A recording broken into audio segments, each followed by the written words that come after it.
hay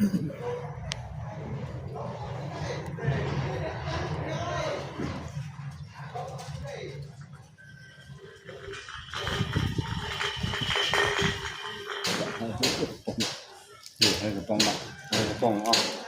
không thằng luôn thằng luôn đó khăm ông tôi vô nước đã khăm đặtเลยkhăm bị kiến chào mày khăm bị kiến này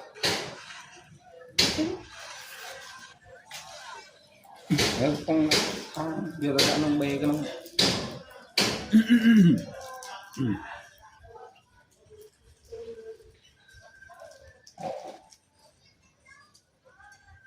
giờ bê cho thong mà nạm mới